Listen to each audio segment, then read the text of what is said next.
Mr. Portuese, based on your work on digital competition policy, what have we learned about how broad ex-ante platform regulations such as the DMA affect the speed at which new technologies reach the market, particularly for small and medium-sized tech firms? Thank you very much. These ex-ante type of regulations are what I call fundamentally precautionary. In Europe, we have this principle of precautionary principle, which stop acting, developing product and services, even if there's no actual harm, just a very remote, what we call hypothetical risks of something happening leads to prohibition.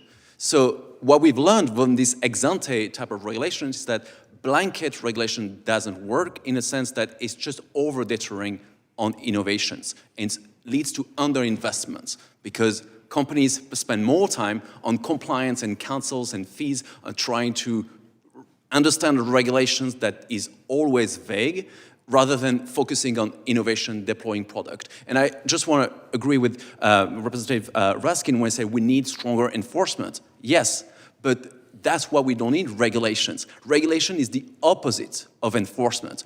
And the greater risks for potentially corruptions or risks for consolidation is regulatory capture, is the risk of crony capitalism. And what we have is the greater amount of the number of regulations, the more we have these kind of regulatory dialogues between these large companies and the regulator behind closed door. And I prefer a system based on US antitrust where there's enforcement in court that is public and is based on evidence and effects-based analysis rather than regulatory potential capture between closed doors, between a regulator and a company, where each company is treated differently according to their political favors or others. So we need to reinforce the role of the courts and the judicial principles that are underlying the antitrust history. And so I guess I've also heard that these laws are designed by foreign governments to kneecap American companies so that the local companies who are effectively exempted can get ahead. My question to you, finally, then, is how many of these domestic companies are subject to these new rules? And can you explain how these foreign legislatures have carefully or not carefully designed their regulations to target American companies? It's very interesting because the DMA was capturing most of the US tech companies. Now it's all US tech companies. Booking.com was the only Dutch European companies that could have been included into the DMA. Now Booking.com as a holding in Connecticut can be considered as an American company.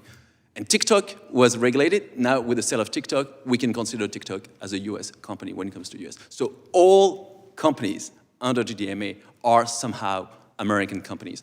Sometimes those regulations in other parts of the world, they try to include a local company to avoid overt discriminatory intent of those regulations, because otherwise they're going to be sued before the World Trade Organizations.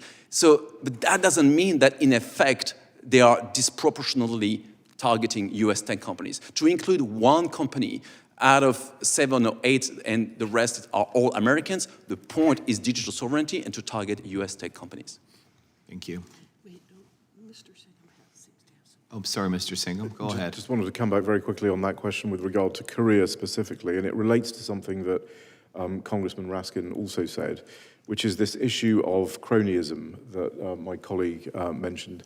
What you see in Korea is that the US companies and the US platforms are targeted through the regulation and through the operation of the KFTC and some of the things that it does, which violate the principles that were talked about here in terms of predictable enforcement, due process, and competition on the merits that Congresswoman Ballant mentioned. What's happening is that the Chinese firms are linked to the Korean chaebol. They escape virtually all enforcement activities, and it's the US companies that are in the target crosshairs. And that is why I made the comments I made about delivering, by this kind of approach, you're delivering the markets in these sort of battleground countries to the China model and to Chinese companies. Thank you. I appreciate that.